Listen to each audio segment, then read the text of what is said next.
설교 목적 진술, 설교 목적을 먼저 말씀드릴게요. 영적 전쟁, 영적 싸움에 대한 강의는 좀 긴 시간 조근조근 깊이 나눠야 되는데 오늘은 특별한 한 부분을 강조하기 위해서 설교 단위로 가져왔습니다. 오늘 설교 목적 진술은 영적 전쟁에 대한 바른 이해를 갖게 만드는 데 설교 목적이 있어요. 영적 전쟁에 대한 이미지가 왜곡되어 있어요. 영적 전쟁의 생각이 잘못되어 있어서 오히려 하나님을 만나는 또 하나님을 깊이 사귀는 일에 오히려 영적 전쟁을 수행하는 일들이 오히려 하나님과 관계를 가로막고 있다, 그런 뜻이에요. 그래서 그것을 먼저 해소하는데, 다시 말하면 영적 전쟁이 이런 것이구나라는 것을 성경적 관점으로 바르게 이해하게 만드는데 1차적인 설교 목적이 있습니다. 영적 전쟁에 대한 바른 이해가 됐다고 한다면 반드시 우리 속에서 꿈틀거리는 것이 있어요. 이 싸움 싸워야 된다. 이 싸움 반드시 싸워야 된다. 이 싸움 싸우지 않으면 안 된다. 이 싸움 싸워야 되겠다라는 동기부여가 되면 그때 이 싸움은 반드시 또한 이겨야 된다라는 결론을 맺게 만드는 데 설교 목적이 있습니다. 그래서 날마다 여러분의 인생에서 십자가 생활화로 정말 싸움을 이길 수 있는 거구나, 이기는 싸움이었구나 라고 하는 그 기쁨의 에너지가 사랑하게 만들고, 그 기쁨의 에너지가 하나님을 올곧게 바라보고 하나님을 찬양하게 만들고, 그래서 하나님의 사람들은 십자가 생활을 통해서 영적 싸움을 통해서 이겼어 라고 하는 그 증인으로 우뚝 서게 만드는데 설교 목적이 있습니다. 여러분에게 그러한 은혜가 예수의 이름으로 가득할지어다. 전쟁에 대한 이미지가 있잖아요. 영적 전쟁, 앞에 영적을 붙이지 빼고 그냥 전쟁하면 전쟁에 대한 이미지가 있어요. 그 이미지는 참혹하잖아요.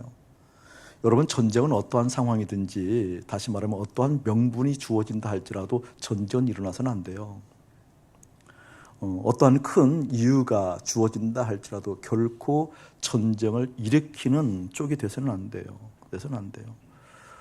지금 우크라이나 그리고 러시아 전쟁이 일어나는데 그 젤렌스키 우크라이나 대통령이 영웅이 되어 있더라고요. 누구나 다 예상했잖아요. 러시아하고 전쟁이 일어나게 되면 우크라이나는 뭐 한 일주일이면 패망할 거라고 누구나 다 예상을 했죠. 그럼에도 불구하고 오뚜기처럼 우뚝 서 있는 모습이 좋았던 모양이에요. 굴하지 않고 패기 있게 전쟁에 이기려고 나가는 모습이 참 좋았던 모양이에요. 그래서 영웅으로 칭함 받잖아요. 그런데 이렇게만 생각하면 큰 오산이에요. 큰일 나요. 하나님 기뻐하지 않아요. 어떠한 명분으로도 전쟁이 일어나는 것 절대 하나님의 뜻이 아닙니다. 뜻이 아닙니다. 젤렌스키 대통령이 영웅으로 칭함을 받을지 모르지만 반드시 역사 심판을 받습니다. 전쟁의 빌미를 주고 전쟁의 어떤 그 모양새를 갖출 수 있는 입구가 됐다는 것에 대해서는 참 아픔이 있어요. 전쟁 그러면 그런 아픔이 있거든요. 그 이미지가 있거든요. 처참하잖아요. 자유를 빼앗기잖아요. 보금자리를 빼앗겨요. 삶의 터전을 빼앗긴다고요. 뿐만 아니라 사람들이 살아갈 수 있는 미래에 둔 꿈들이 있잖아요. 그게 살아가는 근간이 되잖아요. 힘이 되잖아요. 꿈이 사라져요. 재정적으로 어려워지고요. 자유를 잃어버리고요. 또 목숨이 해하게 되어지니까 상실의 아픔이 있고요. 고통이 있고 슬픔이 있죠. 이 전쟁이 일어나면 안 됩니다. 여러분 기도해 주셔야 돼요. 어떠한 명목으로도 전쟁의 비밀가 될 수 있는 그러한 어떤 정치적 발언들, 그런 어떤 사회적인 분위기, 그러한 어떤 이익 집단의 목소리들, 여러분 단호하게 배격할 수 있는 영적인 전쟁에 여러분 앞서 주셔야 됩니다. 아멘 주셔야 됩니다. 자, 이토록 전쟁은 반드시 일어나서는 안 되는데 영적인 전쟁은 반드시 수행을 해야 돼요. 영적 전쟁은 반드시 수행을 해야만 삽니다. 영적인 전쟁을 수행하지 않는다고 한다면 이것은 큰일 납니다. 영적인 전쟁에 대한 이미지도 우리가 그냥 일반적인 이 땅의 전쟁 그 이미지와 같은 것 같아요. 많은 사람들이 영적 전쟁을 생각할 때에도 마귀, 사탄, 귀신 이런 역사를 통하여서 처참하고 참혹한 그런 이미지들을 떠올려요. 슬픔이 있고 비탄이 있고 아픔이 있고 빼앗기고, 그리고 무엇인가 사고가 나고 환란이 일어나고 갈등이 일어나는 이러한 이미지를 강하게 가지고 있다고요. 저도 한 17년 전에 책을 하나 썼어요. 그때는 이제 영적인 치유, 그다음에 영적 전쟁에 대한 책을 썼죠. 지금도 꽤 많은 교회에서 그때 만든 책 교재를 사용하는 교회가 많아요. 큰 교회들이. 지금 그거 생각하면 좀 가슴이 두근두근 거려요. 저 책을 어떻게 회수하나, 저 교재를 어떻게 회수하나. 지금도 그 영의 치유 같은 교재는 교재로 사용하는 교회가 참 많습니다. 지금 너무나 마음이 아파요. 왜냐하면 하나님의 마음을 몰랐거니와 그리고 영적 전쟁에 대한 이해도가 현저하게 달라졌기 때문에 그렇습니다. 오히려 하나님을 만나고 깊이 사귀는데 걸림돌이 저 책이 들 텐데, 오히려 저 책이 하나님을 깊이 만나고 사랑하는데 걸림돌이 될 텐데, 이 일을 어쩌나 1년이면 대차례 그 교재를 사용한다고 하니 1년이면 대차례 꼬박꼬박 그 교재를 통하여서 많은 사람들이 은혜 받고 있다고 하니 이 일을 어떡하나. 오늘 그걸 나누려고 그래요. 영적인 전쟁에 대한 바른 이해가 여러분에게 일어나기를 예수님이 축복합니다. 많은 사람들이 귀신을 내쫓아요. 축기한다고 그러죠. 많은 사람들이 어둠의 세월을 몰아낸다고 그래요. 영적 싸움을 한다고 그러죠. 그러나 그 주된 이유를 살펴보면 이런 거거든요. 전쟁 그러면 참혹한 이미지라고 그랬잖아요. 전쟁 그러면 아픔, 슬픔, 비탄, 파괴라고 그랬잖아요. 그러니까 그러한 일들이 나에게 오기 전에, 그러한 일들이 나에게 밀려왔다고 한다면 그것을 막고 그것을 물리치고 그것을 파괴하느라 수행하는 싸움을 영적 전쟁이라 이렇게 인식들을 해요. 나에게 그런 처참한 분위기가 오면 안 되지. 나에게 그렇게 처참한 상황이 오면 안 되지. 그러니까 그렇게 처참한 상황을 물리치고 대적하느라 영적 전쟁을 사용한다고요. 여러분, 이것은요, 하나님을 더 깊이 못 만나게 만들어요. 그 원인을 얘기하려고 그래요. 그것을 먼저 보려고 하면 오늘 요한복음 13장 2절 말씀을 한번 읽어볼게요. 다시 한번 시작. 마귀가 벌써 시몬의 아들 가룟 유다의 마음에 예수를 팔려는 생각을 넣었더라. 아멘. 그러니까 예수를 팔려는 생각과 그 처참한 이미지를 물리치는 것과 여러분 같은 방향일 수도 있지만 정반대 방향일 수도 있어요. 정반대 방향일 수도 있어요. 그걸 보려고 하는 거예요. 그걸 보기 전에 한 가지 더 우리가 생각할 것이 있는데, 오늘 말씀에 보면 좀 특별하게 이렇게 다가오는 단어, 벌써라는 단어가 있어요. 동그라미를 쳐놔도 좋을 것 같아요. 마귀가 벌써예요. 마귀가 벌써 시몬의 아들 가룟 유다의 마음에 예수를 팔려는 생각을 넣었대요. 사랑하는 여러분, 기억합시다. 우리가 생각하는 것보다 빨리, 우리 생각하는 것보다 훨씬 더 빨리 마귀는 우리에게 예수를 팔려는 생각을 넣어 놓았을 수도 있습니다. 내가 알아차리기 전에 내가 지금 예수님을 팔려는 하는 생각인가? 내가 지금 하는 일련의 행동이 예수를 팔려는 생각인가라는 것을 알아차리기도 전에 이미 벌써 그 생각을 집어넣고 있을 수도 있다는 사실입니다. 깨달았으면 좋겠어요. 그러니까 사탄은 훨씬 더 빨리 그 근거를 알아요.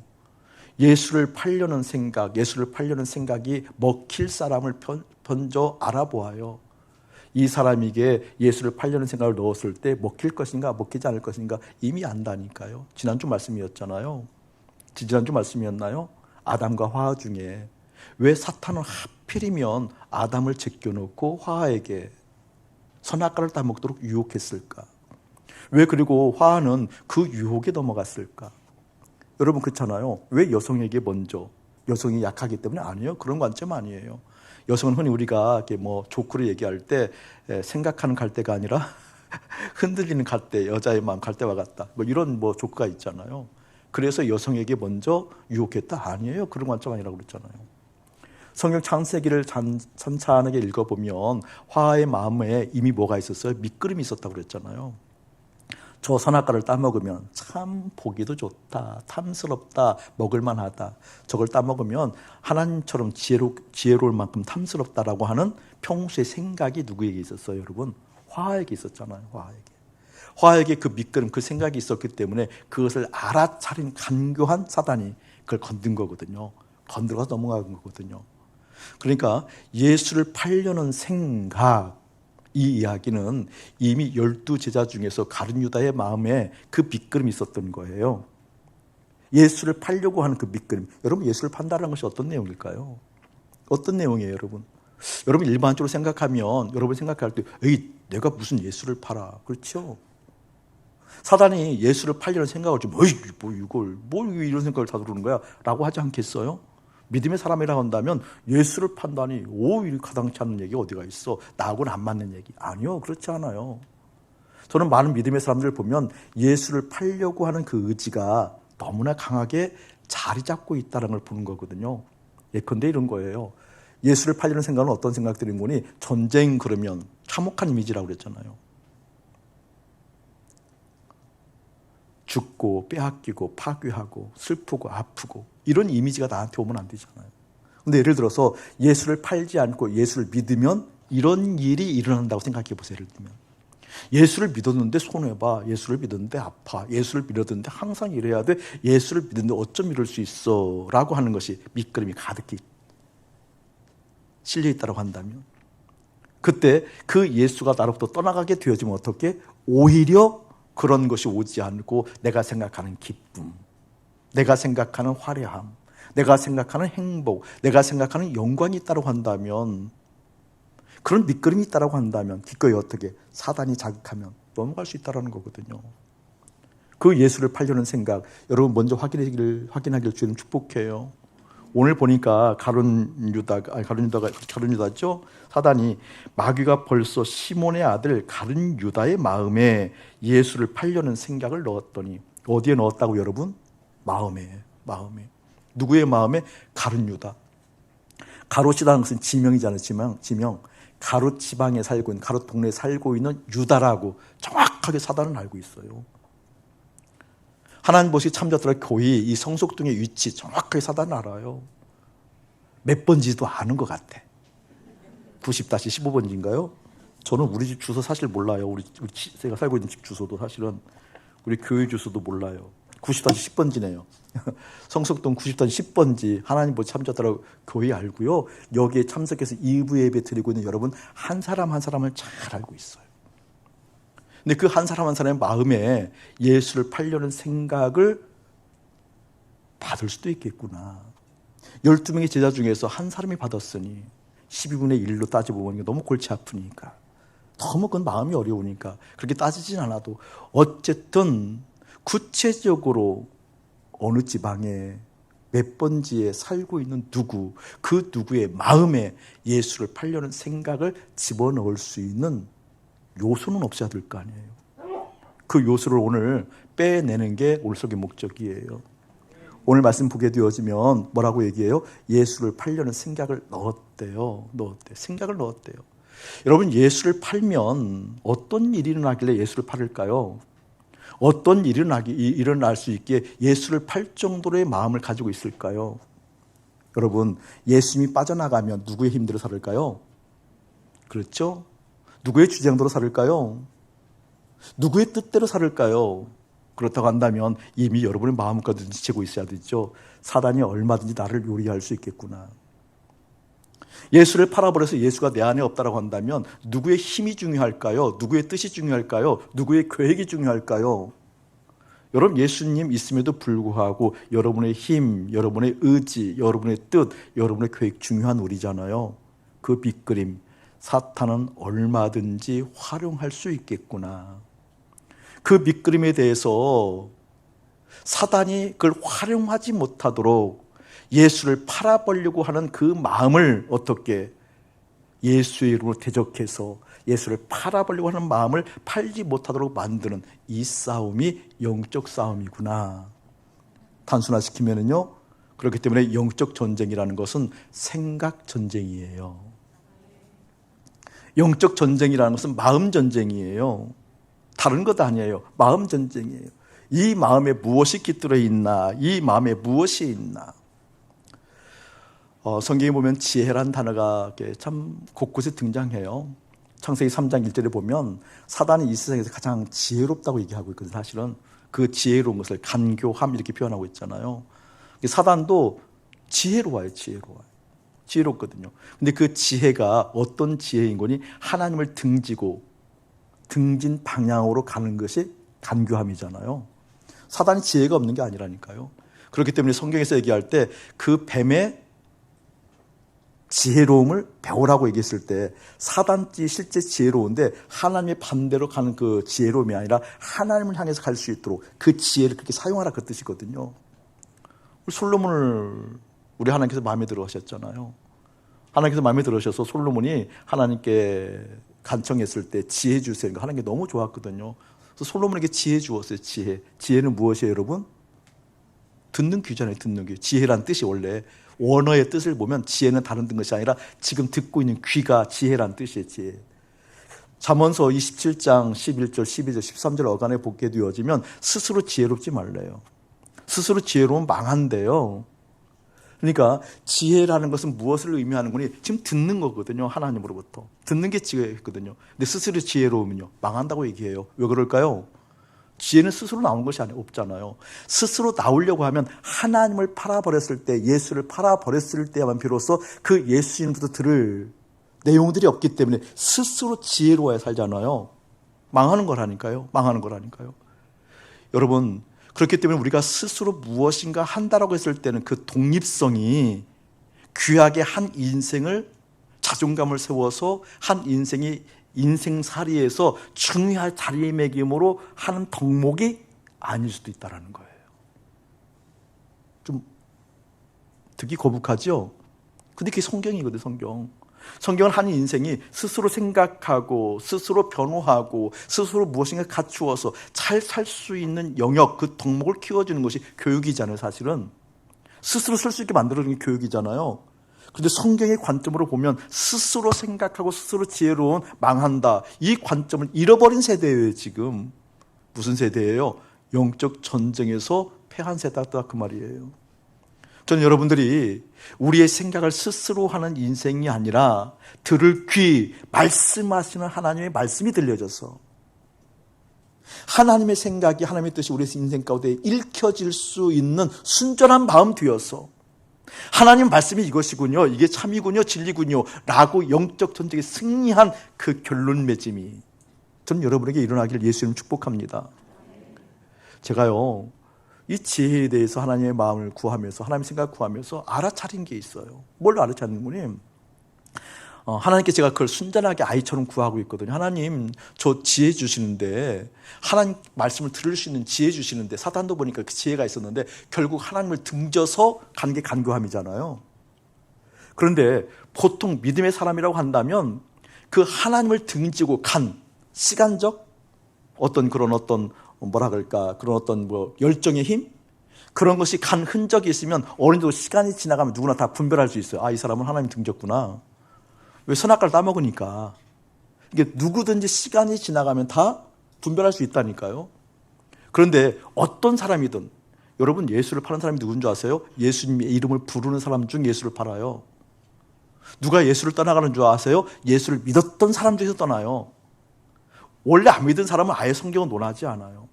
이게 믿는 사람 중에서 예수를 팔아버린 사람 나오고요, 믿는 사람 중에서 예수님을 등지는 사람 나오는 거거든요. 사단은 하나님의 종이었잖아요. 그러니까 하나님을 믿는데 그 하나님부터 등져서 가는 거리가 있는데 그 등지는 시발점, 그 등지는 출발점이 있을 거 아니에요. 여러분, 저 그거 달라고 기도하거든요. 하나님, 내가 하나님을 등졌을 때 등지는 그 출발선상에서 알아차리게 저를 좀 도와주세요.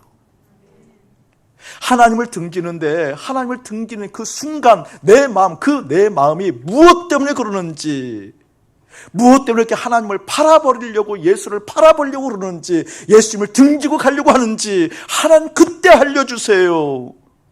저 시간이 지나가면서 알아차리기 싫어요. 여러분에게 동일하게 그 영적 싸움이 있길 축복해요. 우리 교역자 그룹들, 아름과 훌, 우리 전도사님들, 사역자들 놓고 그 얘기했어요. 목사님 아픈 경험이지만 시간이 지나가면 다 알더라, 다 보이더라, 분별되더라. 근데 그때는 후유증이 좀 있더라. 여러분 예수 잘 믿어도요, 시간 지나가면 다 보이거든요. 열매가. 우리 공동체 열매가 보여요. 왜? 시간이 지나가면 잘 믿는 것 같아도 결국 사나워져요. 결국 판단하는 사람들이 많아져요. 결국 어떻게 냉랭해져요. 바른 소리는 하는데 냉랭해지거든요. 옳은 이야기는 냉랭해져요. 그런 분위기 보면 알거든요. 근데 그때는 이미 뭐예요? 많이 교회에 대해서 어떻게 영향을 받고 있는 거죠. 그러니까 전에 믿음의 사람이라고 한다면 그냥 돌아서는 그 순간에 알아차린다고 한다면, 돌아서는 그 순간에 하나님의 마음을 본다고 한다면 그때 돌이킬 수 있는 힘 하나님 저에게 주세요. 제가 기도했거든요. 하나님 우리 사역자들에게 주시고 우리 믿음의 지기들에게 주세요. 우리 교회에 그걸 주셔서 돌이키는 힘 주시고, 그렇게 돌이킬 수 있는 힘 그 자체가 영적 싸움이니까 그 영적 싸움에 승리할 수 있는 하나님의 사람들로 자리매김해 주세요. 여러분들에게 동일하게 일어나기를 예수님 축복합니다. 기억하세요. 영적 싸움은 생각 싸움이에요. 영적 전쟁은 생각, 마음 싸움이에요. 마음 전쟁이에요. 여러분, 전쟁이라는 것은 목숨 내놔야 되거든요. 전쟁은 그냥 가지고 있는 생각 갖고 안 돼요. 죽느냐 사느냐예요. 다시 말하면 결단이 필요해요. 전쟁에 있어서는 그냥 맹숭맹숭 지나가는 거 아니라니까요. 그러니까 마음 싸움, 생각 싸움이라는 것은 그냥 좋은 생각해야지 되지 않아요. 생각이 아름다운 거 들고 주님 뜻을 받아들여야지 안 돼요. 저 정말 주님 소원하거든요. 내 생각에 날마다 선하신 하나님 있기를 소원하거든요. 근데 안 돼요. 다 되는 게 아니에요. 제가 그 빛깔을 주님으로부터 받고 알았어요. 진짜 소원하는 것이 무엇인지. 진짜 소원하는 것이 무엇인지. 여러분, 진짜 마음이 소원하면은요, 내가 된 상태를 의미하는 것이 아니라 기뻐요.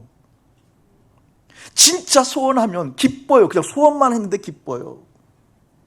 그러니까 소원해서 안 되니까 소원해서 어떻게 하든지 안 된 것을 많이 하려고 애쓰는 이 차원도 이쁘고 교회예요. 근데 진짜 영적 싸움은요, 진짜 소원해야 된다니까요. 전쟁이니까. 여러분, 지금 남북한 전쟁이 났으면 이것은 뭐예요? 그건 앞뒤 가리면 안 되잖아요. 오로지 거기에 마음 쏟는 거잖아요. 오로지 거기에 대해서 전쟁 수행할 수 있는 힘과 마음이 있어야 되는 거잖아요. 똑같아요, 여러분. 근데 놀랍죠. 하나님의 세계는 정말 소원했는데 그냥 된 상태가 아님에도 불구하고 기쁨이 먼저 쏟아져요. 기쁨이 쏟아지니까 어떻게 해요? 아, 그때 되더라고요. 그때 그 수행할 수 있는 힘이 생기더라니까요. 그것 없이 내 의지로 하면은요, 화나요. 참는데, 사랑하는데, 무엇인가 옳은 이야기를 하는데 끝없이 자기를 파괴해요. 그리고 주변에게 그게 독이 들어가요. 주변이 어려워요. 주변도 똑똑한 것 같지만 결코 그렇지 않아요. 하나님 사랑 흘러가지 않아요. 우리 함께 그 은혜 나눴으면 좋겠어요. 아멘. 사실 이렇게 또 이제 제가 이렇게 좀 오픈해야 여러분도 오픈하니까 제가 어제 마음이 상했어요. 어제는 어떤 날? 목사들의 가장 깨끗해지는 날. 토요일이잖아요, 토요일. 근데 이제 토요일 날 여러분 이제 주소록이 행정체에 있어요. 주소록 만들고 다시 한번 점검하고 하는 시간을 가졌는데 이것 때문에 마음이 상하는 거예요. 이게 좀 짜증이 나더라고요. 짜증을 제가 우리 교육자들한테 확 냈어요. 확 낸 거예요. 그건 이제 지금 예전에 비하면 확 줄었지만 확 낸 거예요. 근데 제가 알아요. 근데 정직하게 얘기하면 화는 안 했어요. 신경질 낼만 했어요. 알아주세요. 저 주장하고 싶거든요. 화낼만 했어요. 됐어요. 근데 그게 하나님 기쁘지 않다는 거 알아요, 이제는. 낼만한 명분, 근거, 저 그거 의미 없어요, 이제. 이게 옳은 논리? 예, 그건 일하면서 필요한 거지만 그게 하나님과 관계에서 의미 없다는 거 안다니까요. 근데도 이게 절제가 안 되는 거예요. 기도했는데도 십자가 죽었습니다. 죽었습니다. 내가 교육자들한테 나 신경질 낼만 하지 막 이래가면서 안 되는 거예요. 그래서 급기야 6시 반에 나갔어요. 밖에 나가서 드라이브도 하고 주님 만나서 찬송도 하고 기도도 하면서 크게 화가 나지 않았음에도 불구하고 내 속에 남아있으니까, 내 속에서 그걸 진멸하지 않으면 다시 싹튼다는 걸 알으니까. 가나안 7 족속을 멸하라고 했을 때 그걸 남긴 이스라엘 백성들이 그것 때문에 결국 망한 걸 알으니까 정리하려고 하니까 안 되고, 밥이나 먹자 해서 혼자 국밥 먹고, 근데 국밥이 또 냄새가 진하게 나가지고 또 얹힐 뻔했어요. 근데 그런 시간을 겪고 밤 9시에 왔거든요. 깨끗하게 정돈을 하고 왔어요. 혼돈하고 왔어요. 이제는 알아요. 내 속으로부터 하나님이 계셔야 된다는 거. 선명하게 여러분에게 동일하게 얘기해요. 여러분 염려 있으세요? 여러분 무엇인가 짜증나세요? 그런데 충분한 그 명목이 있다고요? 충분하게 이유가 있다고요? 아니요. 여러분 마음의 근심, 무엇인가 충분하게 마음에 그런 짜증이 있다라고는 화까지는 뭐 얘기하지 않게, 화야 뭐 아예 그런 거 치고 짜증이 있으세요? 사실 지금 하나님하고 안 맞기 때문에 그래요. 여러 말을 하지 마세요. 그냥 뭐 다른 논리 대지 마시고 그냥 강단에 선포하는 게 그냥 들으세요. 그냥. 저 목소리 이렇게 무식해져서 하루아침에 무식하게 얘기하는 거예요 지금. 그냥 다른 말 하지 말고 그냥 들으세요. 꼭 들으세요. 그거 주님하고 맞는 거 아니에요. 주님하고 안 맞았을 때 근심 와요. 주님하고 안 맞았을 때 염려 와요. 주님하고 안 맞았을 때 짜증나고 불만스럽고 이렇게 막 분석적이고 그렇게 되는 거거든요. 돌이키길 예수는 축복합니다. 아멘. 자, 이야기를 조금 더 깊이 해볼게요. 자, 오늘 고린도 후서 10장 4, 5절 한번 읽어볼까요? 시작. 우리의 싸우는 무기는 육신에 속한 것이 아니요 오직 어떤 견고한 진도 무너뜨리는 하나님의 능력이라. 모든 이론을 무너뜨리며 하나님 아는 것을 대적하여 높아진 것을 다 무너뜨리고 모든 생각을 사로잡아 그리스도에게 복종하게 하니. 아멘. 이 고린도 후서는 이제 큰 줄기로 보면 사실은 사도직, 바울이 자기 사도직이죠. 사도직에 대한 공격을 많이 받아요. 네가 무슨 사도야? 네가 무슨 목사야? 쉽게 말하면 네가 무슨 목사야? 네가 무슨 하나님 보시 삼주하도록 교회 목사야? 이런 어떤 웅성거림, 이런 분위기가 지금 고린도 교회에 있었거든요. 사도 바울을 공격할 때 사도 바울의 사도권에 대해서 공격하거든요. 그 사도 바울의 사도권을 공격했을 때 그 공격을 변론한 서신서가 사실은 고린도 후서예요. 오늘 10장 보면 그 전에 9장, 8장은 연보에 대해서 헌금에 대해서 나오거든요. 그것은 예루살렘 교회가 굉장히 어려웠어요. 가뭄이 심해서 굉장히 어려웠는데, 지진이 일어나고 가뭄이 어려웠는데, 그때 예루살렘 교회를 돕자고 하는 의미로서 8장, 9장은 그 헌금에 대해서 나오지만 그 전까지 7장까지는 사실 여러 각도로 자기의 사도권을 변호하는 장면이거든요. 사도권을 변호하면서 이 생각 전쟁, 영적 전쟁에 대해서 깊이 있게 우리 가운데 나타내 보여주고 있는 장면이에요. 그걸 아울러서 한번 보면 여러분 훨씬 이해가 될 거예요. 생각에 대해서 1절 한번 읽어볼까요? 10장 1절 시작. 너희를 대면하면 유순하고 떠나 있으면 너희에 대하여 담대한 나 바울은 이제 그리스도의 온유와 관용으로 친히 너희를 권하고. 앞에 보면 내용을 잘 알지 못하고 그냥 성경을 내에서 마음이 좀 많이 없으신 분들은 이 말을 많이 오해하거든요. 1절 다시 한번 읽을게요. 너희를 대면하면 온순하고 떠나 있으면 너희에 대해서 담대한 나 바울은. 이게 바울 스스로가 자기 자신을 표현한 내용이 아니에요. 이것은 사도권에 대해서 신랄하게 공격하는 무리가 사도 직분을 감당하고 있는 바울의 그 메신저를 공격한다고 그러죠. 논리학에서 그런 거 있잖아요. 논리가 딸리면 메신저를 공격하라고 그러잖아요. 사단의 다 전략들이거든요. 어떤 일에 있어서도 논리가 딸리고 논리가 너무 맞고 논리에 대해서 공격할 요소가 없으면 메신저 자체를 공격하는 법이거든요. 여기에도 그 사도 바울의 인품에 대해서 공격하고 있는 장면이에요. 다시 한번 읽어드릴게요. 너희를 대면하면 유순하고 떠나 있으면 너희에 대해 담대한 나 바울. 이것은 어떤 뜻인가 이런 거거든요. 지금 바울을 공격하는 사람들이 뭘 얘기하는 거니? 사도 바울, 사도 저 가짜야, 가짜 목사야. 그냥 사람들 앞에서는 알랑방이라 끼고 사람들 앞에서는 온유한데 떠나 있으면 강한 체 한다고. 어떻게? 편지질이나 하고. 그 뜻을 이게. 같이 있을 때는 앞에서는 그냥 복음 이야기하고 막 웃고 막 회개 얘기하고 믿음 얘기하는데 떠나 있으면 날마다 그냥 묵상시 카톡질이나 하고. 크게 웃어줘요. 알아들으라고 그런 거니까. 그냥 막 목사님 담임에 올라가면 어쩜 그렇게 온유하게 막 이렇게 막 복음 얘기를 하고 사랑이 있는 것처럼 얘기하는데 뒤에 나가면 막 카톡으로 막 묵상시로 막 아침 저녁으로 막 그렇네요. 그런 얘기를 하고 있는 거예요. 사도 바울을 공격하고 있는 장면이거든요.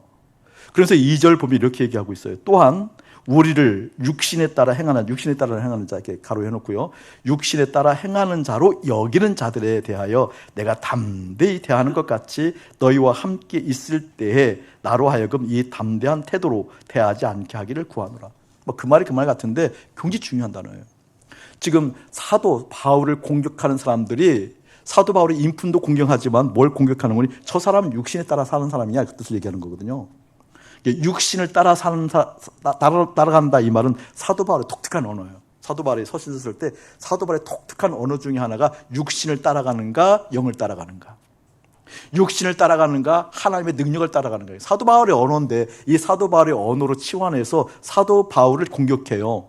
사도 바울이 육신을 따라간다 이 소리거든요. 저 앞에서 폼 잡는데, 앞에서 온유한 채 하는데, 앞에서 소곤소곤한데 사실은 지 속을 챙기는 사람이다 그 뜻이에요.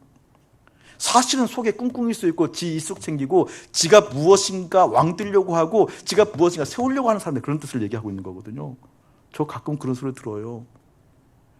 가끔 들어요. 저 목사는 저 교회에 왕되려고 그래. 저 왕되려고 하지 않아요. 믿어주세요. 이러면서 카톡질 할 거예요. 사도 바울이 그런 공격을 당했다, 그 공격을. 온유한 채 하는데 사실은 속에 야망이 있다. 사실은 지 욕구 있다. 그걸 채우려고 한다. 이런 공격을 받았을 때 오늘 생각에 대해서 얘기하면서 영적 전쟁에 대해서 깊이 있게 얘기하는 장면이거든요. 여러분 깨닫기를 예수님 축복합니다. 아멘. 생각에서 치면 안 돼요. 생각이 나로부터 출발하면 안 돼요. 원래 고린도 교회는 파가 많았잖아요. 은사가 많았던 교회예요.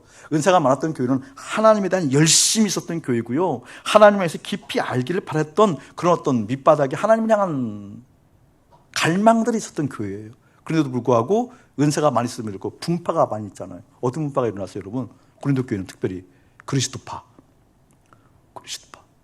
또 게바, 베드로파, 또 아볼로파, 바울파, 이 4개 파가 있었어요. 여러분 그리스도파라고 한다면 파가 형성됐다는 따르는 무리가 있다는 거거든요. 그리스도를 얘기하면서 우리는 그리스도파다. 예수 믿으려면 예수 믿어야지. 뭔 다른 걸 믿어 예수 믿어야지. 명분이 있잖아요. 그 명분을 따르는 사람도 있었겠지, 그렇죠? 야, 꼭 교회가 그렇게 막 원리 원칙대로 하냐? 아볼로처럼 사랑이 있어야지. 아볼로가 인품이 좋았거든요. 아볼로 그러면 저는 나중에 만나보고 싶은 사람 중에 한 분이 아볼로 보면 좀 덩치가 있고 키는 한 177에서 180, 나중에 보자고요 한번. 180도 있고 몸무게가 한 거의 한 100kg에서 110kg 나가지 않았을까. 그리고 허리 둘레가 한 38 정도, 42 정도, 배가 좀 나오고 얼껄껄껄 거리면서 얼굴은 약간 긴 형임에도 불구하고 거의 백인에 가깝고 웃는 웃음이 있고 눈 밑으로 쭉 쳐져 있고 이런 입술이 떠올라요. 베드로 것이 아볼로 보면 큰아버지 같은 인상. 큰아버지는 무조건 좋잖아요. 큰아버지는. 아볼로 그런 사랑의 사람이었거든요. 야, 꼭 교회가 원리 원칙대로 하냐? 교회가 사랑이 있어야지. 우리 교회도 지금은 그런 소리가 안 나와요. 예전에는, 초창기에는 교회가 사랑이 있어야지. 이놈의 교회는 사랑이 없어. 뭐 그랬거든요. 이놈의 교회 안 나와도 될 텐데 속으로는 제가 막 그런 적이 있었거든요. 이게 막 이런 파들이 형성된 거예요. 다 명분이 있잖아요. 바울처럼 신랄하게 교회이면 선교적 사명을 가져야지. 하나님 말씀을 증거하는 하나님 말씀을 올라가야지. 어떻게 꼭 제가들끼리만 아볼로처럼 자기들끼리만 줬고 집에서 교회 안에서만 삼겹살 구워 먹고. 예전에 교회가 삼겹살만 구워 먹고 그래서 애들이요. 아침 새벽 예배 끝나고 그때 제가 기억으로 7kg? 13kg인가 구워 먹었어요. 사람도 아니에요. 아침 새벽 예배 끝나고 한 7명도 안 되는 숫자가 10몇 킬로를 구워 먹을 정도면 사람이 아니죠. 그때는 완전히 영의 사람이었어요. 그리고 뭐 교회가 꼭 그러냐? 막 전도도 하고 해야 되지. 어디 교회가 꼭 세상 눈치가 뭐냐? 베드로처럼 뭐 담대해야지. 뭐 이런 의미로 파가 막 갈라져 있거든요. 다 명분이 있었어요, 명분. 근데 그런 명분 속에서 사도 바울을 공격하는 무리가 사도 바울을 공격한다는 거예요. 그때 사도 바울이 얘기하는 거예요. 나는 육신으로 따라간다고 너희들이 얘기하는데 육신으로 따라가는 것은 이러한 모습이야. 너희들이 실제 분별할 때 육신으로 따라간다는 것이 너희들이 얘기하고 실상은 너희들이 육신을 따라가고 있는 거야. 그래서 그걸 별로 하는 거거든요. 육신으로 따라가지 않고 나를 봐. 나는 하나님의 능력을 따라가고 있어. 라고 변호하는 장면이거든요. 두 가지 차원을 얘기할 거예요. 역전전쟁에서. 다시 한번 4절 한번 읽어볼게요.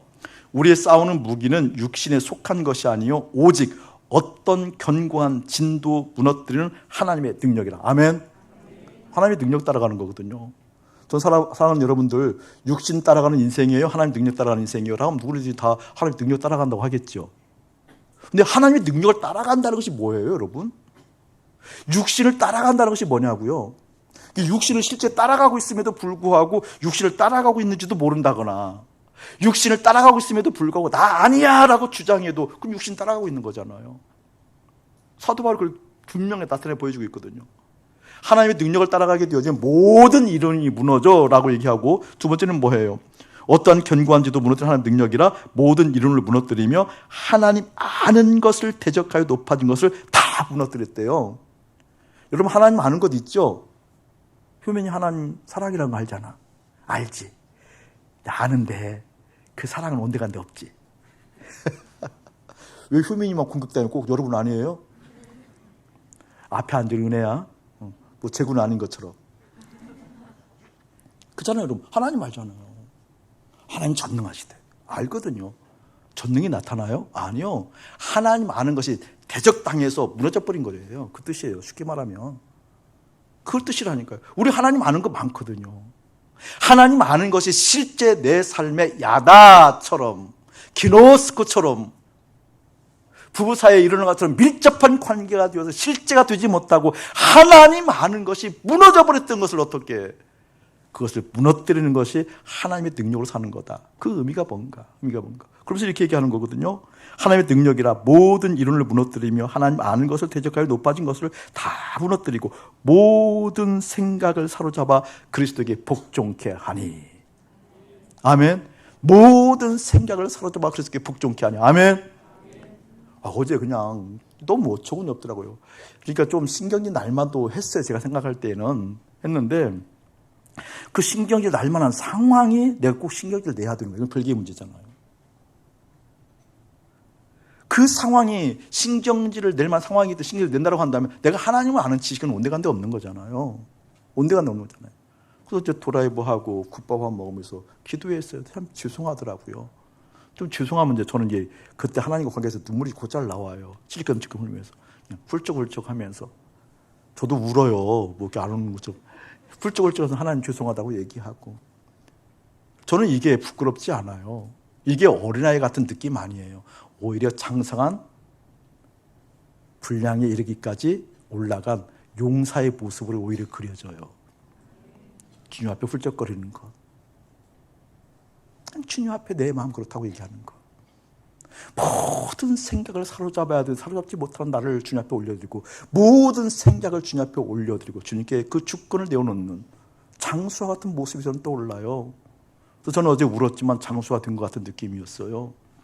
모든 생각을 주 앞에 사로잡아 나올 수 있는 하나님께서 그러한 은혜 주셨군요. 이 싸움 지지 않고 기어 이기게 했군요. 이 싸움 넘어지지 않고 기어 거기에 머물지 않고 그 논리 내세우지 않고 그 오름 주장하지 않고 하나님의 마음을 받아 내 마음에 또 이렇게 녹아져 내리는군요. 주님 하셨습니다. 주님 이끄셨습니다. 주님 영광 받아주세요. 라고 하는 은혜. 전 사랑하는 여러분 10년 가운데 날마다 그것이 깊어지기를 예수님 축복합니다. 육신을 따라간다는 것이 뭔가 그렇다고 한다면 육신을 따라가는 거잖아요. 이게 내 몸을 따라가는 거라고요. 실제 내 육체를 따라가는 거, 실제 내 육체를 따라가는 거거든요. 내 육체를 따라간다는 건 뭐예요, 여러분? 실제 삶에서 여러분 어떤 것을 육체를 따라간다고 그래요? 발걸음 가니까? 이런 육체로 따라간다는 것은 너무나 영적으로 보면, 믿음으로 보면 너무나 선명한 얘기거든요. 여러분은 육체의 몸을 가지고 있어요. 보는 것이 있어요. 듣는 것이 있어요. 느끼는 것이 있어요. 사회적으로 여러 가지 합의되어진 가치들을 갖고자 하는 욕망이 내 뇌세포에 있어요. 내 전두엽에 있어요. 그렇죠? 이런 것을 좋아라고 하는 것들이 있다니까요. 이게 보고 들은 거 좋다고 여기는 것이 내 마음에 담겨 있다니까요, 여러분. 예를 들면 우리 제구가 여기 있는데 너무 우리 제구 청년이 아니다, 그렇지? 이제 뭐라고 불러야 돼? 새신랑. 우리 제구 새신랑이 여기 있는데 새신랑이 되면서 너무 또 장수가 돼가는 모습이 보여요. 생각도 깊어지는 것 같고 진중하고 좀 또 덜 진중해도 돼. 진중하고 뭐 아름답고 참 좋아요. 참 멋져요. 좋아요. 그런데 이제 꼭 그렇지만 않거든. 지금까지는 부부싸움 안 해. 이제 할 때도 와. 할 때도 오면 그때는 그렇게 다 날마다 그냥 내가 설거지 다 해주고 밥 다 해주고 얻고 싶었던 그렇게 아름다운 새각시가 신기히 거슬 때도 와요. 여러분 다 이해하죠? 여러분은 그때 거슬리고 지금까지 거슬리고 있잖아요. 근데 우리 제구를 가다가 또 이제 다시 들킬 거예요. 그렇죠? 근데 이제 이게 걸릴 때 아내가 걸릴 때 예를 드는 거예요. 걸릴 때 그 걸리는 마음이 내 마음에 들어와야 안 들어와요? 들어오죠. 미우면 들어와야 안 들어와요? 좋은 거 들어와야 안 들어와요? 내 마음에 들어왔을 때 내 마음에 들은 대로 내가 액션을 취해야 안 취해요? 그 정도는 다르지만 눈짓이라도 하는 거거든요. 그거 보고 육체 따라간다 그 말이에요. 육체를 따라간다는 것은 무슨 말이에요, 여러분? 내 마음에 담아놓은 것이 세상적이다 그 말이에요. 내 마음에 담아놓은 것이 하나님이 아니라 보고 듣고 경험한 이 가치를 내 몸에 담아놓는 거예요. 내 마음에. 이게 입으로 하는 것도 중요해요, 여러분. 사실은 선포하는 것도 중요한데 선포했지만 내 마음에 담겨져 있는 것 다른 것 얼마든지 있다니까요. 예수를 팔려는 생각, 누가 제자가 예수 팔 줄 알았어요? 예수를 판다는 건 생각도 못했지요. 그런데 가룟 유다의 마음 가운데는 예수를 따라갔던 모든 과정 속에서, 공생의 기간에 따라갔던 모든 고생 속에서 예수가 범상치 않아서 예수는 기어이 우리 민족을 해방할 수 있는 능력이 있어. 하늘의 지혜도 있어. 이 예수가 우리 민족을 해방하면 분명하게 새로운 나라가 될 거야. 멋진 나라가 될 거야. 신세계가 펼쳐질 거야. 그때 나는 이 예수를 통해서 한몫 잡아야지 라고 하는 이야기가, 생각이 있었잖아요. 근데 시간이 지나갈수록 그게 아니라고 보여지는 거예요. 싹수가 없어요. 괜히 십자가에 죽는다는 소리나 했었고, 이제 세상 끝날이 왔다고 하고 난 아버지께 간다고. 아니 어딜 가, 왔으면 나라를 해방시켜야지. 어딜 가. 이 기회 보니까 이제 마지막 만찬도 오는 순간에 보니까 그때는 기어이 진짜 저 양반이 곧 죽을 것 같아 이제. 그러니까 뭐예요? 자기 꿈이 사라진 거예요. 오히려 처참한 환경을 극복할 줄 알았더니 극복할 길이 없는 거예요. 그래서 어떻게 하는 거예요? 예수를 팔아버린 거잖아요. 그 욕구가 없다고요? 아니요. 내 마음에 담겨져 있는 것이 예수 자체를 부인하고 그 입술은 없으나 실상은 예수를 제껴놓고 그것을 성취하기 위해서 노력하는 우리들, 스스로 힘을 키우는 우리들, 조직하는 우리들, 머리 쓰는 우리들, 매일바이다 그 뜻이에요. 이게 의지로 된다고요? 인력으로 된다고요? 아니요. 그래서 십자가에 죽는 거거든요. 그래서 십자가뿐이거든요. 여러분 솔직하게 얘기해서 여러분 매체 하나 못 끊잖아요. 핸드폰 하나 못 끊잖아요.